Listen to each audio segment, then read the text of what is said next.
E nuk kam nevoj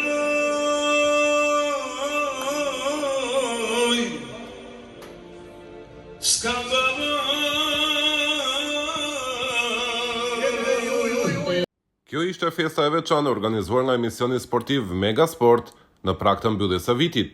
Shqiptarët festojnë, futbolli feston dhe personalitetet e tij, po ashtu, një vit me emocione lihet mbrapa, veçanërisht për kombëtaren që është më afër se kur botrorit dhe një emision sportiv pranë kombëtares që çdo javë pasqyron situatën e legionarëve është edhe ai i Megasport që transmetohet në A2 CNN dhe moderohet nga gazetari Altin Sulçe. Në prag të mbylljes së vitit, Megasport ka zhvilluar një ndeshje futbolli me paljesën Matrix e mbyllur në shifrat 4-4, një ndeshje e cila kishte të përfshirë edhe trajnerin e Shqipërisë U19, Jula Mataj, që për një moment hoqi xhaketën dhe kollaren për të veshur takat dhe tutat sportive dhe për të zbritur vetë në fush. E për hir të së vërtetës, dhuroi magji, duke treguar se klasi mbetet ende në këmbët e tij.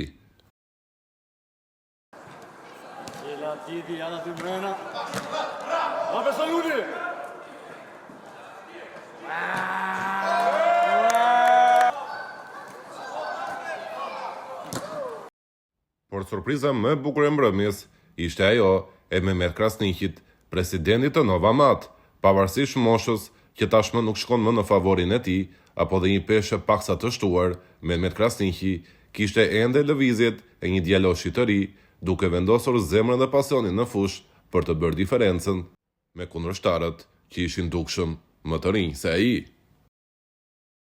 Pa harruar këtu edhe Ditmar Bicajn, por për këtë rast nuk ka shumë surprizë, megjithëse nëse mund ta quajmë surprizë, është ajo e një konstatimi që mund të duket paksa absurd, por me niveli që Ditmar Bicaj tregoi në këtë ndeshje, duket qartë se Ditmar Bicaj, që tashmë nuk është më trajneri i Lushnjës, mund të kthehet sërish në këtë ekip, por tani jo më si trajner, por si një lojtar. E sigurt është se Ditmar Bicaj mund të bëjë shumë më mirë se sa shumë lojtar aktual të Lushnjës, edhe ky është një kompliment.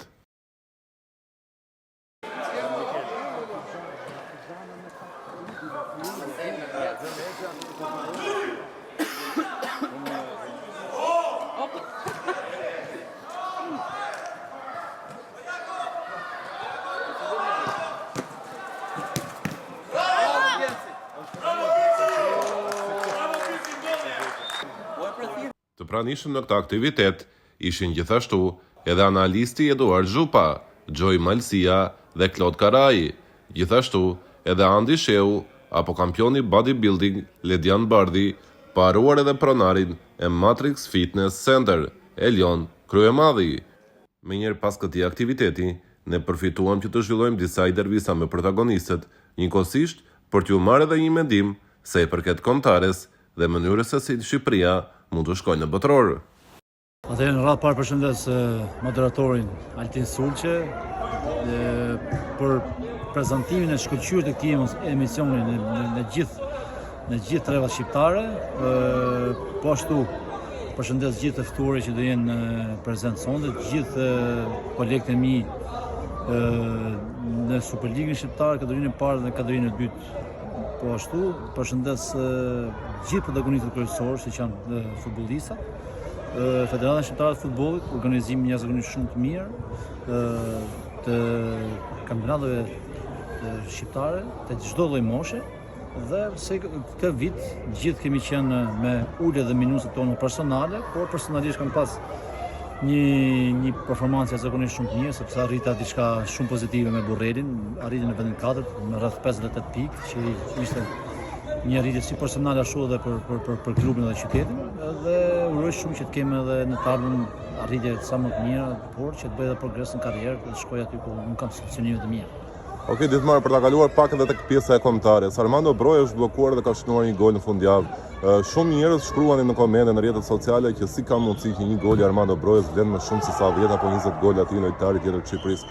Nuk është një njëjtë impakt. Pra një gol që shënon Broja ka më shumë impakt se sa 20 gola që mund të bëjë një futbollist tjetër. Si shpjegohet kjo gjë? Është edhe çështje dashurie. Tifozët shqiptar kanë pas impaktin e dashurisë që në performancën e parë të Brojas me ekipin kombëtar. Mos harrojmë edhe ato 2 takimet e famshme me Hungarinë dhe tani ne të gjithë presim nga Broja zakonisht shumë. Por ne shqiptarët jemi pak të çuditshëm sepse ka shumë vend për diskutim. Nëse flasim për Munqin dhe Brojen, janë të dy gjevajër të ekipit kombëtar, por ajo që unë mendoj që si në rastin e Munqit, por edhe në rastin e Brojës na bën shumë qefi, por duhet të ketë pak më ekuilibra sepse ka një masë çdo gjë, po. E ka një masë sepse mos harrojmë pavarësisht se dikush sot është në Turqi Munqi edhe është në Angli Broja, mos harrojmë që performanca e Munqit ka qenë jashtëzakonisht shumë e mirë dhe jashtëpritshmërive tek Trabzonspori. Mendoj që duhet të suportojmë të dy, por me të njëjtën monedë. Po, se përket Ernest Muçit, në që ape si tem, fatit e ketë, trajneri i Trabzonsporit është shprehur se pret që Muçi të shënojë apo të asisojë në çdo ndeshje. Ai tha që i ka siguruar shumë qëndrimin edhe familjes së tij. Kjo ishte një gjë shumë një detaj shumë i bukur. Çfarë do të kupton kjo? Ndoshta sigurimi i apartamenteve apo gjërave të tilla, i kusheve më të mira për familjen e tij që lojtari ndihet më i qetë. Ku është sekreti? Sekreti është trajneri. Sekreti është trajneri me dashamirësinë, me dashurinë, me çdo suporti që i ka dhënë Muçit. Ne shikojmë një Muçi tjetër sot sepse dhe performanca dhe dëshira që ai ka në fushën e blerë është në notën maksimale dhe mendoj që është merit e trajnerit sepse ka arritë të marrë më të mirën këtij futbollisti jashtëzakonisht shumë cilësor. Ndryshe nga Beşiktashi ku ka pas ulët dhe ngritjet e tij, por siç tha trajneri i Beşiktashit nuk është se Muçi nuk bën, por nuk kishte ndoshta në klubin e dur. Nuk është të thënë që nëse një futbollist ose një trajner nuk bën mirë në një klub, nuk vlen.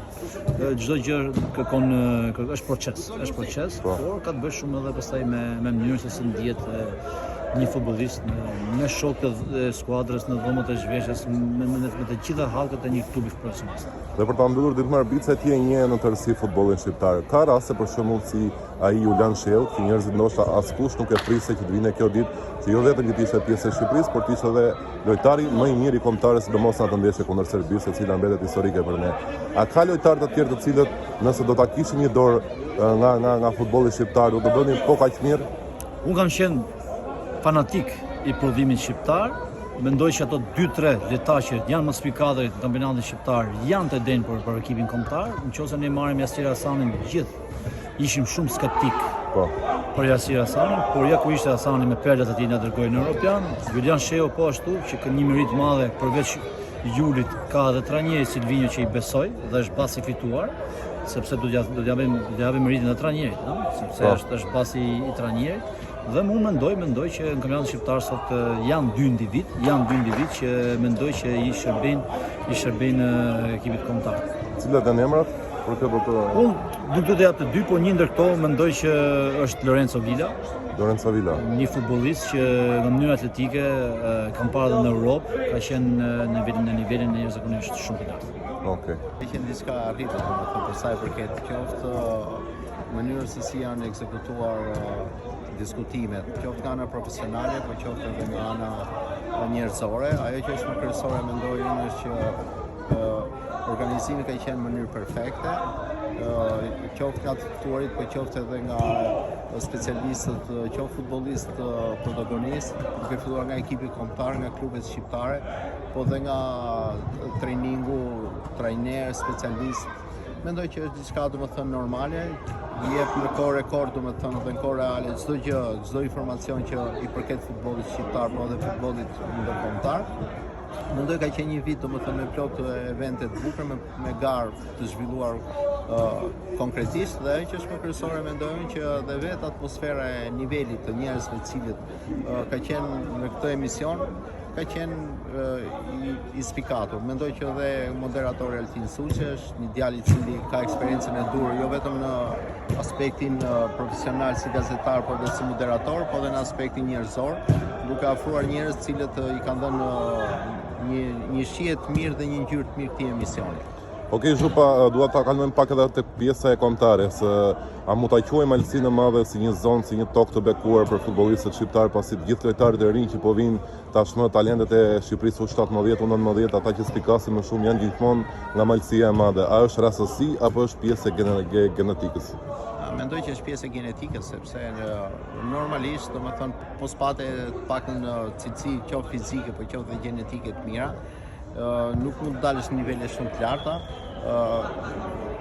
Talenti lind dhe pastaj kultivohet, por mos harrojmë diçka që çdo gjë do performancën e vet, do punën e vet. Mendoj që edhe vetë ta njerëz cilët kanë emigruar dhe jashtë Shqipërisë kanë qenë njerëz zakonisht përkushtuar për të ardhur në ato nivele shumë të larta. Mendoj që sistemi, do të thënë, përveç Malsisë së Madhe, po Shkodra ka qenë traditë e veçantë për sa i përket zhvillimit të futbollit, edhe në kohën kur ne kemi qenë më tri ka pasur shumë talente, ka pasur shumë njerëz të spikatur, jo vetëm në sport, po edhe në art. Mendoj që është diçka, do të thënë, e trashëguar. Më pas festa, u spostuan në një restorant të Tiranës, atje ku dy ishin protagonistët kryesor, Ditmar Bicaj, njeriu i mitimeve, dhe njeriu i cili sodi u mori në tavolinë, dhe njëkohësisht Lançe Elmeta, menaxheri i futbollit, i cili ishte si një valltar profesionist dhe për të vendosur duart në kokë.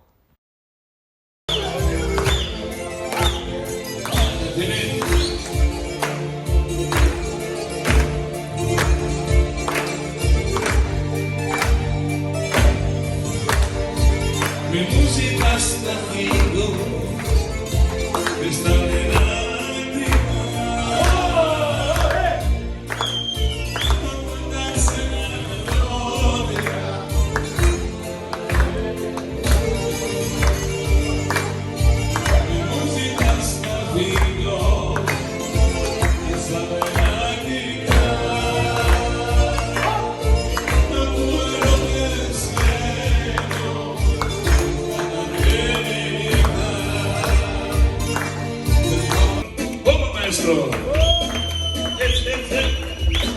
It's maestro.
Më pas kemi zhvilluar një intervistë me pronarin e Matrix Fitness Center, Elion Kryemadhin, dhe mjeshtrin e sportit, Arben Sorën. Ne jemi Matrix Fitness Center dhe zakonisht jemi të parët për sportit. Njëkohësisht si sporti futbollit, si një nga sportet më popullore në vend, edhe ne jemi suportues shumë ndaj të këtij sporti. Njëkohësisht e duam shumë dhe e ndjekim në çdo detaj të tij, kështu që menduam që në këtë formë mund të mbyllim edhe një vit shumë suksesshëm për ne, por edhe për Mega Sportit, që janë një nga partnerët tanë kryesor. Ishte një ndeshje që shkoi shumë mirë, më shumë ishte simbolike për të dhënë edhe një mesazh edhe të rive të ndjekin sportin, ndjekin futbollin, njëkohësisht edhe stërvitet tek Matrix.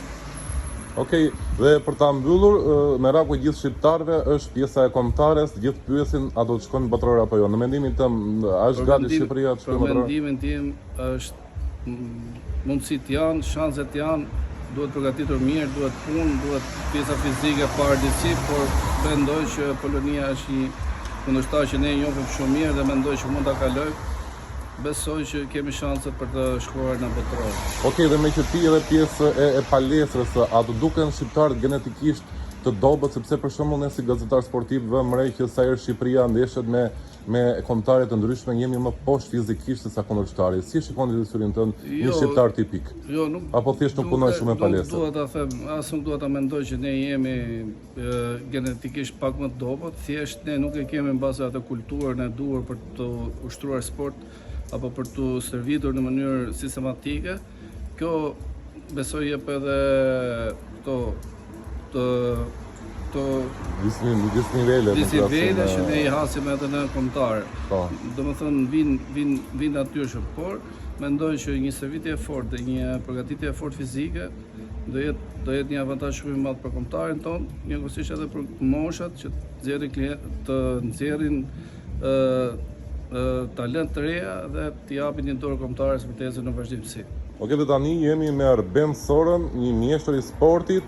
Do të diskutojmë se përket mbylljes së këtij sezoni, së këtij viti, emisioni Megasport ka organizuar një event, ka organizuar edhe një ndeshje vllazërore me Matrix, e cila u mbyll në një barazim 4-4. Sora, çfarë mund na thuash për mbylljen e këtij viti për futbollin shqiptar të rësit dhe sigurisht edhe për emisionin sportiv Megasport? Po e nisi me Megasportin, sepse ky event që ishte sot, si gjithmonë zoti Sulqe, është për kujdes deri në detaje. Të uroj ty në radhë të parë, se ishe portieri më i mirë. Inshallah nuk të shef Silvinjo, se do në hapësh dhe punë. Okej, meraku jonë është sigurisht pjesa e kombëtares. Si e shikon kombëtaren? Sa mundësi mendon se kemi realisht për të shkuar në botror? E kam folur shpesh edhe në emisione tjera, dhe gjithmonë kam qenë dhe kam pas shumë kritik, sepse unë pothuajse kam qenë që ekipi jonë ka ardhur në një performancë shumë të mirë, po kemi përballë një ekip që ka një mesfush që sot për sot janë më të paguar. Uroj dhe shpresoj që të kemi brojë në formën më të mirë, ashtu siç ishte para 3 ditëve. Uroj me gjithë shpirt që Silvinjo këtë radhë mos të ngeli në ato parametrat e parë që thonte do fus lojtarët më të mirë dhe kush janë më në formë. Uroj që ta fusi Muçin, sepse ai jo vetëm është sot për sot më i miri, por le të themi ke Fenerbahçe ai është njeriu që pothuajse po bën të gjithë. Okej, dhe për ta mbyllur, një pyetje që unë ja ka bërë gjithëve sot është pse një gol i Armando Brojas peshon më shumë se sa 10 apo 20 gola të një lojtari tjetër të Shqipërisë. Ka shumë magji ka bërë shqiptarëve? Jo magji, sepse ai është unik dhe është i veçantë në llojin e tij. Ne kemi prit shumë nga Armando, dëmtimet nuk e kanë lënë rehat. Kjo dhe intervista ti që tha jam në qiellin e 7, kjo ishte kryevepra. Inshallah ndodh edhe me Poloninë. Edhe ju uroj shumë atij njeriu që të ketë performancën e duhur edhe ta gjejë atë rrugën e golit që më në fund ne ta bëjmë shqiponjët. Në fund, por jo nga rëndësia, kemi zhvilluar edhe një intervistë me pronarin e Novamat, Mehmet Krasniqin. Me Mehmet Krasniqin kemi bërë një bisedë të këndshme, ku Mehmeti ka treguar se përse shqiptarët nuk arrin asnjëherë në nivelin më të lartë botror. Për të, ne kënaqemi shpejt dhe nuk kërkojmë asnjëherë një trofe të dytë, pasi kemi fituar të parin. Fantastike deri më tani, me një lojë futbolli që cilin e mbyllëm, me gjithë çunat e Matrix dhe të Megasportit. Unë isha pjesë e Sulqes, një barazim i mirë në fund, por një lojë shumë e mirë, me super talenta si Juli, si Bicaj, si shumë lojtarë që ishin profesionistë, por ja arritëm një barazim me çunat e ri të Matrix. Edhe një mbrëmje si pe kalojmë, dhe një vit i suksesshëm për Altin Sulqen dhe Megasport, po ashtu edhe falenderoj jashtëzakonisht shumë dhe ka bë një program dhe është duke ecë me atë program jashtë shumë mirë dhe shpresoj që të vazhdoj kështu dhe të jep sportit një tempo, një udhëheqje, një analizë sa më të thellë, më të mirë, më korrekte edhe në vitin 2026. Okej, Mehmet, kur flasim për kombëtaren, sepse pika jonë e dobët është kombëtarja, duhet ndalemi shumë të Armando Broja. Armando Broja ka arritur të zhbllokojë, do të shënoj golin e parë në Premier League pas shumë kohësh. Ne vëmë re në mediat sociale, në mediat online, që Armando Broja ka një magji ndryshe, ka një lidhje ndryshe, e duan më shumë tifozët shqiptarë. Një gol i Armando Brojës peshon më shumë se sa shumë gola të tjerë që neutralizojnë lojtarët e Shqipërisë. Përse ndodh kjo? Përse Armando Broja ka marrë shqiptarët kaq shumë me vete sa edhe nëse nuk shënon për 2 apo 3 vite, sërish shqiptarët janë aty duke dashur po njësoj. Njeriu ose futbollisti nuk e kanë gjithë futbollistët një simpati apo një tërheqje të njëjtë. Armando Broja e ka këtë më, që gjithë shqiptarët i bën të lumtur. Prej që ka fillu në fëmijërit e Chelsea, e kanë pa që ajo është një super talent. Një talent i cili do ta çon edhe kombëtarën më tutje. Lëndimet cilët i pat në kohën më të rëndësishme të karrierës tij, fillimet them se atu ishte ai se është akoma djali i ri, e lan pak mbrapa, por kur po shohim tani që na bën shumë të lumtur që ai nuk u dorëzua. Dhe të vazhdoj me stërvitje, me punë të palodhshme, të koncentrohet në talentin e tij, le ta njeh veten se kush është, çfarë force ka, dhe neve shqiptarë na ka gjithmonë nga mbrapa. Të gjithë tifozët shqiptar ku janë, dojen e presin edhe në një duel që e bën të shkëlqyshëm gjithë stadionin e ngrit në këmbë. Sukur edhe në të kaluarën futbollistë si kanë qenë Rakli apo Pano apo e tjerë, kanë qenë figura.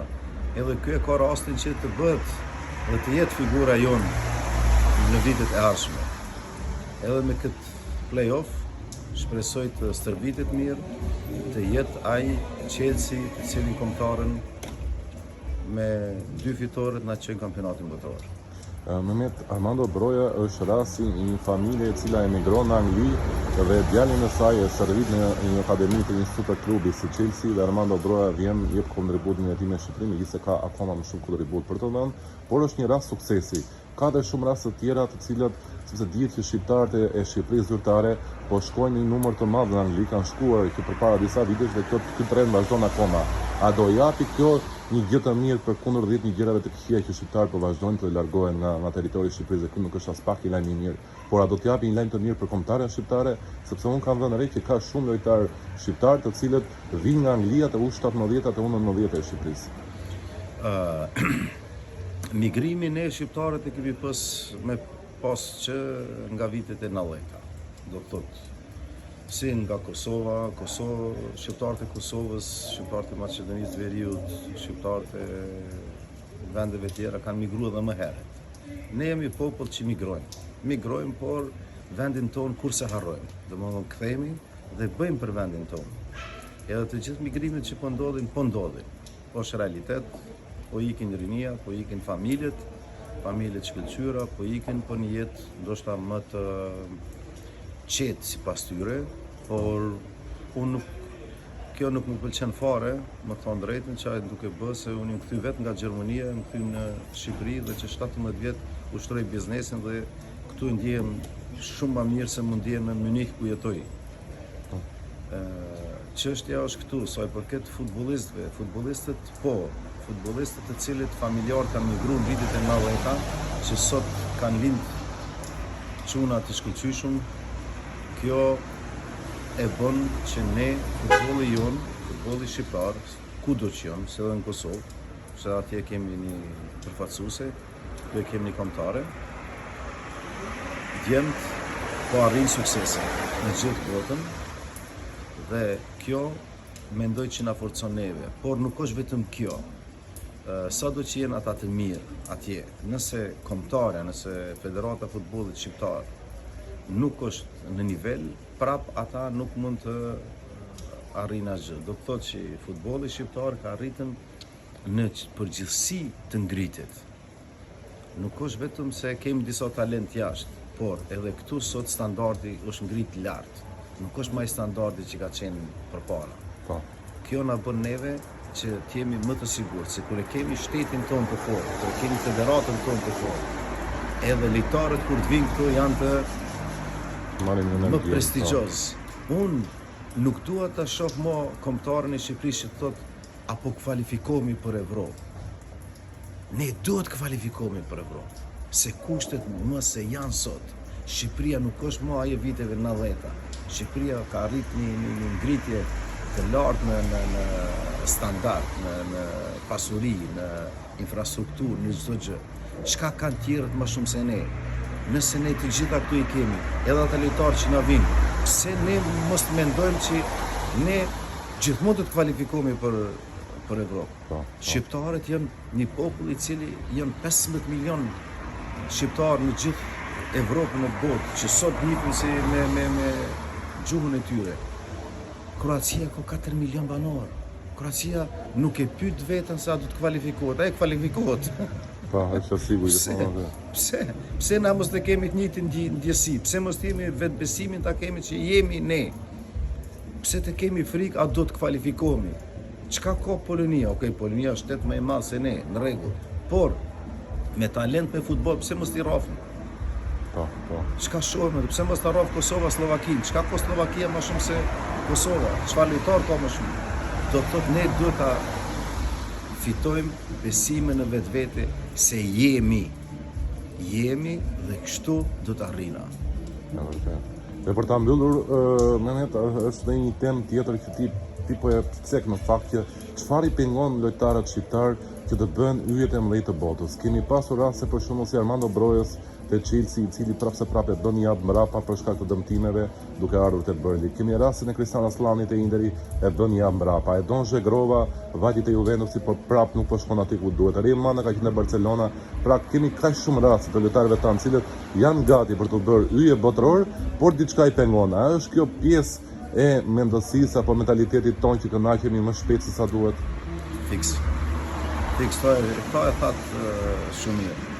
Ne, si kom, mendojmë kur të kemi arrit një pikë dhe e arritëm ato dhe tash nuk na do këtë diçka interesante më shumë. Jo, nuk është ashtu. Nuk është ashtu. Njeriu, si qenie njerëzore, duhet gjithmonë të jetë i disiplinuar. Duhet të ketë disiplinë maksimal.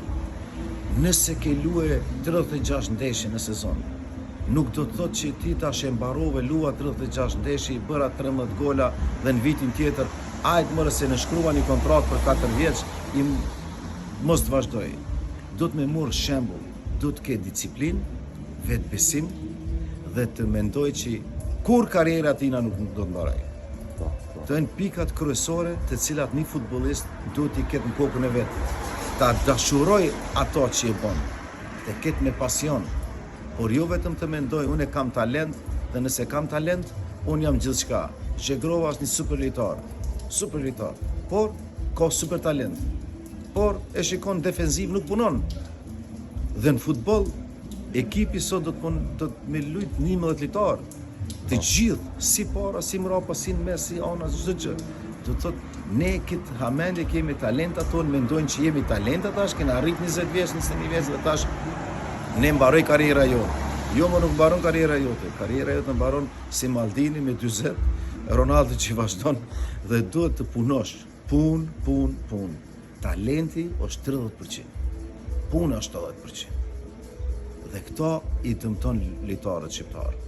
Se mendojnë që arrita dhe këtu dhe ka qishte.